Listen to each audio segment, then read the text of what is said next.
Chapter 2. The Discovery. The house was fantastic. It had 9 bedrooms in total and was surrounded on all sides by tall trees, with glimpses of sunlight peeking through. And what's more, it was only a 15-minute walk to the coastline. Inside, their friends were waiting for them. It was so good to see them all again, and to know that they were going to be together for 3 whole weeks. Callum was the first one to spot them as he came running in, followed by the others. Callum was a very friendly lad, aged 14 and lots of fun. As always, he gave both Rose and George a big hug, and he jumped up and down enthusiastically. "Let me show you around," he beamed. He and his brother and sisters, Alex, Ruby and Violet, were from a town in Kent where they lived with their mum and dad, Kel and Christoph. They were all coming in from outside where the children had been playing. Last to come in were Lucy and her daughter Izzy, who were also from Kent, but as Callum put it, they lived in the country part really. They had all been best friends and were very close. Callum and Izzy were the eldest of all the children at 14. Callum was sensible and very intelligent, always trying to figure out how things worked and solving any problems that came up. He was acing his way through school and was likely to end up as a doctor of some description. He was great fun and was excellent to be about. He wore trendy dark glasses over his brown eyes, which matched his thick brown hair. He was quite a stocky lad, not particularly tall for his age. Izzy, on the other hand, was very tall and slim. Although she had just turned 14, she was already taller than her mum. She had long brown hair and big blue eyes. She had a very kind face. She was very kind in her nature and made sure everyone was all right, and she knew how to stand up for herself too. Callum's siblings didn't look anything like each other. Even Alex and Ruby, who were twins, weren't identical.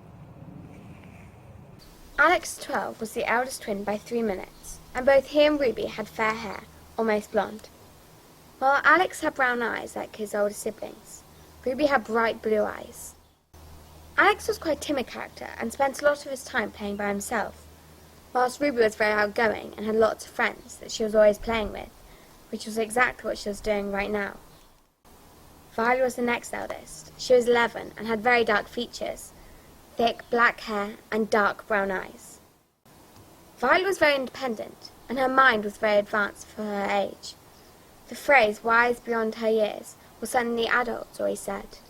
She was quite tall for her age too.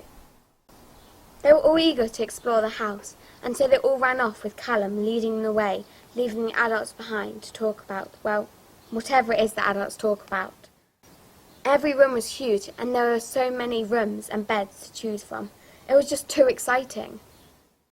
On the top floor, there were wooden beams high up in the ceiling, and there was a roof window looking out onto the woods behind. Rose thought that it would be beautiful at night to look up at the stars, and was thrilled to see that the bed directly under the window was still free. "Is it okay if I have that bed?" asked Rose. Callum looked around at the other children, and they all smiled. "What?" asked Rose. "Well," Callum said, "we were thinking that we should ask if we could camp out in the garden instead." "What a great idea," said George. "Definitely a great idea. I love looking up to the stars," said Rose. "We thought you'd love that idea," said Izzy, smiling even more.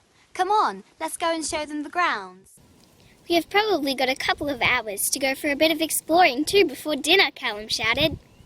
They all agreed this sounded like a great plan and ran out the back door onto the garden that backed out onto the woods. "This is going to be such a cool holiday, isn't it, Rose?" said George. Rose looked at her brother and then back at the house. She definitely wanted to have a cool holiday, but she knew this was a great opportunity to find out more about her parents. She knew that George wanted to help her with that too.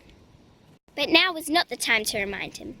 They would have a chance to find out as much as possible after the initial excitement had calmed down. For now, she was just happy to be there with her friends and family. Instead, she just said, "Yes, George, this is going to be a very cool holiday." They were full of excitement as they walked into the thick woods. Rose walked a little slower than the others. She was looking out for any wildlife. They were probably making too much noise for any of the animals to come near, but she hopes they would spot something. I wonder what we'll find, said George. I hope we find treasure, shouted Alex. This is so exciting, Ruby cried. After a while, the pathways started to branch in different directions, and they decided to walk away from the path and just go as deep as they could into the woods. That's where they found the cave. At first, they just stood there, staring, wondering if they should go inside. Who wants to go first? Izzy asked. They all looked around. Suddenly, it seemed a bit different, maybe even a little bit scary. What would they find in there? Oh, come on, you scaredy cats, laughed Izzy. This is England, you know. There won't be anything scary. Izzy ran into the cave and the others followed, albeit with a little less enthusiasm. But once they were inside, they realised they had nothing to worry about. The cave was large and spacious, and surprisingly bright as their eyes adjusted. Actually, once they had been in there for about 5 minutes, they were a bit bored and were ready to head back, when suddenly Rose let out a cry. Guys, I think I found something, come and look! She was standing over a patch of earth that to the others looked the same as the rest of the ground around it. I can see something glowing under there, look! The others looked at her, shrugged, trying not to giggle. They were used to some of the stranger things that Rose came out with. They crouched down and started scraping the earth around it. And before long, they could tell that there was something there after all. It was actually some kind of dark and sparkling crystal. Wow, it's amazing, it's beautiful. Look at it sparkling, Violet gasped. What is it, do you think? It's some kind of crystal, and it's really heavy, Alex replied, as he dug it out and lifted it up. Where do you think it came from, said Izzy. I wonder if it has any special powers, said Callum. I wonder how long it's been here, said Ruby, as they all excitedly talked over each other. I wonder if there's any more, George said suddenly. They all stopped talking, looked at each other and dropped to their knees, digging in the ground. One by one they started calling out as they found more and more crystals, all different colours and shapes, all beautiful in their own right. They gathered them all up and counted 8 in total, the large black one and 7 smaller ones of all different colours. They decided to take one each. One was a deep red, which they gave to Ruby. There was a blue-green one that went to Alex. A beautiful pink stone went to Rose. Callum took a greenish stone, and a purplish stone appropriately went to Violet. George's one was dark purple, and finally a dark blue stone went to Izzy.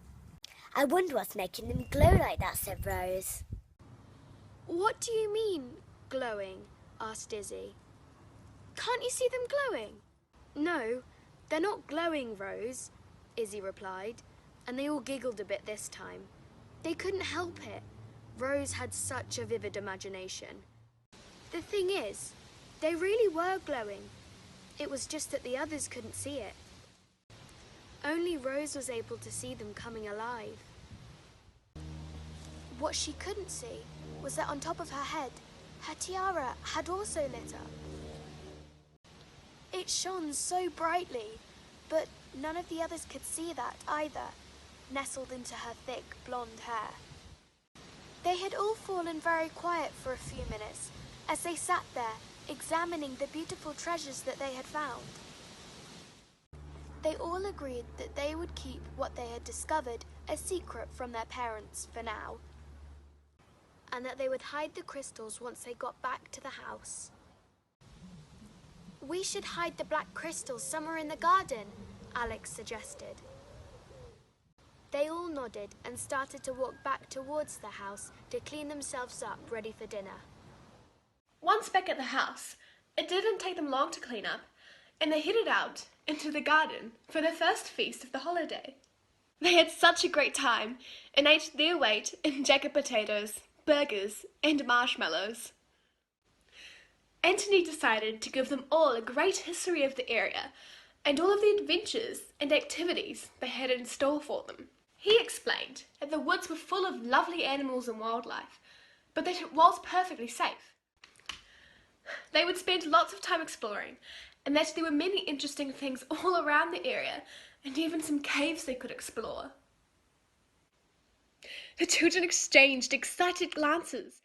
Anthony continued by explaining that there had been many rumours over the years of the woods being magical, and although this was an exciting thought, there had never been any evidence of this. There was something in the way that he said this that made Rose think twice. It was almost as though he did believe it was magical, but he didn't want them to know. After Anthony had finished his story, he told the children that they had a busy day planned tomorrow, and to make sure that they got plenty of sleep that night. I know you guys will be excited to be sleeping out in the garden in your tents and sleeping bags, but please be sensible and don't make too much noise, said Alice. The children all looked sheepish and they laughed. After they cleared everything away and got ready for bed, they said goodnight to their parents and went outside and got into their sleeping bags. Rose was certain that none of the adults had seen them hiding the black crystal earlier. Did they know they had found them? No, that was silly. There was no way they could have known at all. It had been a long day, and although they spent the last few minutes talking among themselves and looking at their precious stones, it wasn't long before they all fell asleep. Now, that would have been it under normal circumstances.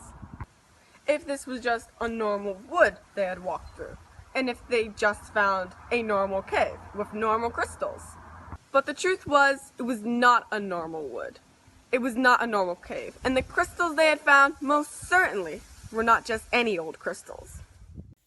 In fact, as the children lay there sleeping, and the night moved on to its quietest hour, when all you could hear was the rustling of the trees and the creatures scampering around who lived in them, something amazing was about to happen.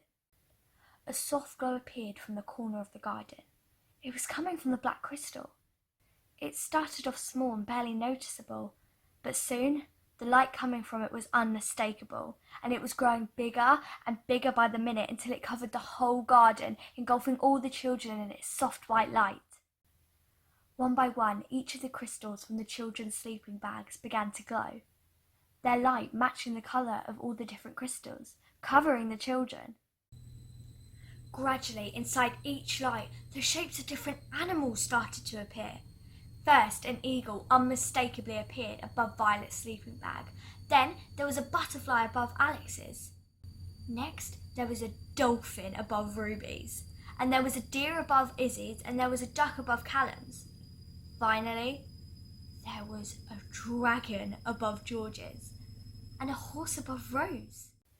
The animals began to merge with each of the children, entwined into the beam of light from the black crystal, and gradually the animals started floating, one by one, up into the sky, inside the beam of light.